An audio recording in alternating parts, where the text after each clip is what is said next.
नमस्कार dear student, welcome to success career. आज की इस वीडियो में आप लोग देखने वाले हैं रेलवे रिक्रूटमेंट सेल की तरफ से यानी जो WCR की वैकेंसी आई थी अप्रेंटिस भर्ती के लिए, जिसमें टोटल 3015 पोस्ट निकला हुआ था अलग अलग डिवीजन में। उसका फाइनली मेरिट लिस्ट आ गया है। लिस्ट में आपको नाम चेक कैसे करना है वो मैं आप लोगों को बता देता हूँ। सबसे पहले हम नोटिफिकेशन आपको दिखा, ये देखिए नोटिफिकेशन रेलवे भर्ती प्रकोष्ठ वेस्ट सेंट्रल रेलवे की तरफ से ये रिक्रूटमेंट निकल कर आई थी। कब रिक्रूटमेंट निकल कर आई थी ये अप्रेंटिसशिप के लिए?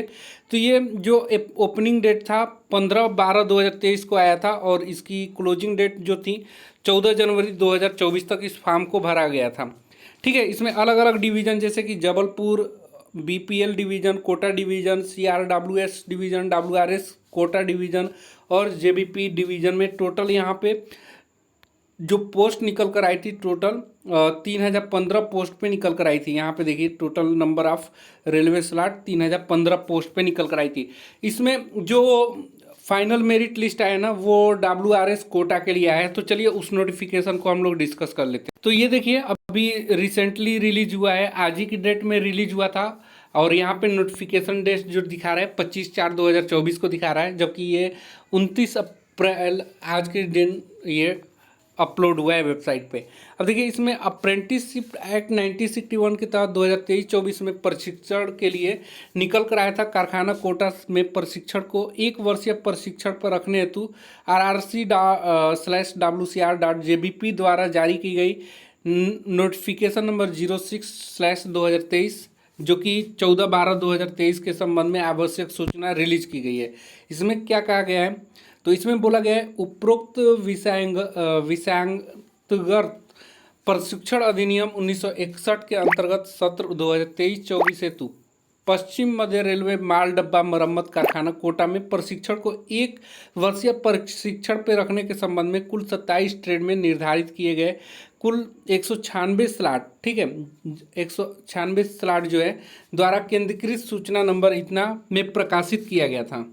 उक्त अधिसूचना माल डब्बा मरम्मत कारखाना कोटा हेतु निर्धारित किए गए स्लॉट के विरुद्ध प्राप्त आवेदनों के उम्मीदवारों को इस कार्यालय द्वारा दस्तावेज सत्यापन हेतु ट्रेड वाइज और मेरिट वाइज और कैटेगरी वाइज बुलाया गया तथा उपरोक्त पाए जाने वाले उम्मीदवारों के नाम प्रोविजनली पैनल पर रखा गया, जिसे सक्षम अधिकारी द्वारा अनुमोदन प्रदान किया गया है। ठीक है, सभी चयनित अभ्यर्थियों को क्या चीज़ का पालन करना है तो वो ध्यान रखेंगे। जो भी यहाँ पे सिलेक्टेड है ये लिस्ट आपको हम अपने टेलीग्राम चैनल में दे देंगे, तो वहाँ से जाकर तुरंत डाउनलोड कर लीजिएगा। उसका लिंक भी हम आपको डिस्क्रिप्शन बॉक्स में दे देंगे। तो यहाँ पे देखिए जो अभ्यर्थी के दस्तावेज सत्यापन एवं स्क्रीनिंग के दौरान दस्तावेजों में कमियां पाई गई, जैसे कि सेंट्रल जाति प्रमाण पत्र, शैक्षिक योग्यता या प्रमाण पत्र या मेडिकल जांच रिपोर्ट प्रोफार्मा के अनुसार यदि उनको पूरा कर लेना है। यानी कि आपको डॉक्यूमेंट वेरिफिकेशन के समय जो भी आपके डॉक्यूमेंट में कमी था उनको पूरा करके ले जाना है। ठीक है, दूसरा है स्वयं अभ्यर्थी के द्वारा निदेशक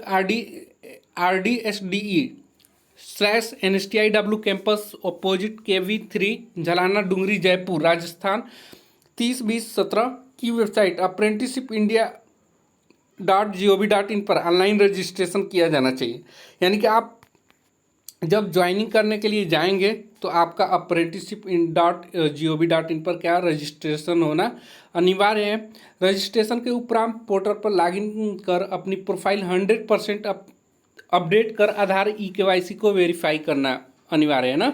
फिर अप्रेंटिस अपॉर्चुनिटी के लिए संबंधित ट्रेड में आपको क्या करना है, वेगन रिपेयर शॉप कोटा में आवेदन पर प्रोफाइल की छाया प्रति कार्यालय में उपस्थिति के समय बुलावा पत्र के साथ प्रस्तुत करना है। ठीक है, जो कॉल लेटर आपका आएगा ट्रेनिंग के लिए उसमें आप लोग को अप्रेंटिसशिप इंडिया पे रजिस्ट्रेशन हुआ रहेगा, उसी को प्रिंट आउट आपको लगाना अनिवार्य है। तीसरा नोटिस यहाँ पे क्या दिया है, अभ्यर्थियों का स्वयं का बैंक खाता पैन कार्ड आधार कार्ड होना अनिवार्य है। उसी बैंक खाता पैन कार्ड आधार कार्ड में apprenticeshipindia.gov.in पर eKYC वेरीफाई करें। eKYC वेरीफाई करते समय अभ्यर्थी यह सुनिश्चित करें कि उनका बैंक खाता आधार कार्ड से सीडेड हो, यानी कि लिंक हो, और इस सीडेड बैंक खाते में अपनी बेनिफिशियरी ID जनरेट करें। सभी आवश्यक दस्तावेजों की 2 छाया प्रतियाँ और 3 कलर पासपोर्ट साइज फ़ोटो लेकर जाना है आपको लोगों को। और RDSDE/NSTI campus opposite KV3 Jhalana Dungri Jaipur Rajasthan की स्वीकृति के बाद ही आपको BTC कारखाना यानी कि कोटा में प्रशिक्षण हेतु भेजा जाएगा। अगर ये सारी चीज़ें आप नहीं करते हैं तो आपको प्रशिक्षण यानी ट्रेनिंग के लिए नहीं भेजा जाएगा, इनको आपको कंप्लीट करने के बाद ही भेजा जाएगा। अभ्यर्थी सुनिश्चित करें कि उनका अप्रेंटिसशिप india.gov.in पर कॉन्ट्रैक्ट किसी अन्य इस्टेब्लिशमेंट पर न चल रहा हो, अन्यथा आपकी उम्मीदवार को तत्काल प्रभाव से निरस्त कर दिया जाएगा।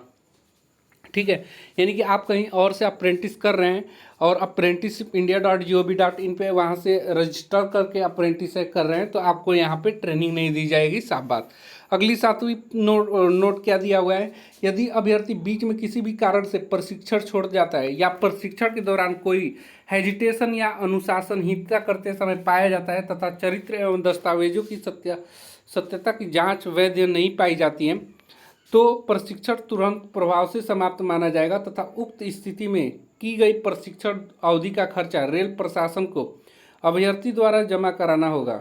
ठीक है, अभ्यर्थी द्वारा प्रभारी बीटीसी का कोटा के प्रशिक्षण संबंध में सभी निर्देशों का पालन करना होगा। इसके लिए अभ्यर्थी बाध्य रहेंगे, अन्यथा अभ्यर्थी दंड के हकदार स्वयं होंगे। इस बाबत अभ्यर्थी स्वयं के द्वारा नाबालिग प्रशिक्षणों के स्थान पर उनके अभिभावक द्वारा या उपस्थिति के समय माननीय न्यायालय का ऐसा एक शपथ पत्र प्रस्तुत करना होगा, अन्यथा प्रशिक्षण हेतु प्रवेश नहीं दिया जाएगा। यानी कि कोई भी वहाँ पे क्षति पहुँचती है या कोई भी हेजिटेशन की वजह से आप छोड़कर चले जाते हैं तो उसकी भरपाई भी आप लोगों को करना पड़ेगा, साहब, ये कहने का मतलब है।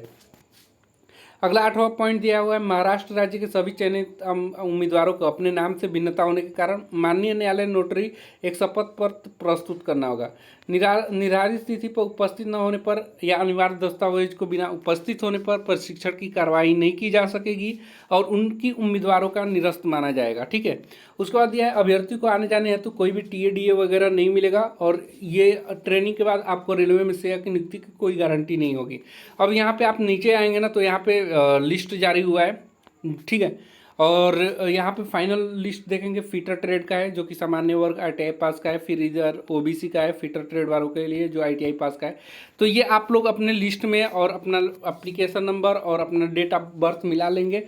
जिन भी कैंडिडेट का यहाँ पे रजिस्ट्रेशन नंबर, आपका नाम, कैटेगरी और डेट ऑफ बर्थ मिल रहा है तो आपको क्या करना है, मेरिट लिस्ट में आपका नाम आ चुका है, फाइनली कॉल लेटर के द्वारा आपको बुलाया जाएगा ट्रेनिंग के कहाँ पे करना है। ठीक है, तो कॉल लेटर आपके ईमेल आईडी पे या वेबसाइट पे जैसे आएगा मैं आप लोग को अपडेट कर दूंगा।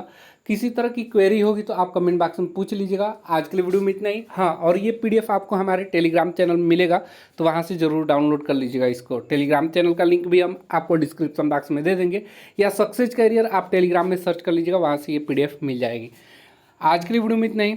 Thanks for watching this video guys, मिलेंगे नेक्स्ट वीडियो में, तब तक के लिए बाय, जय हिंद।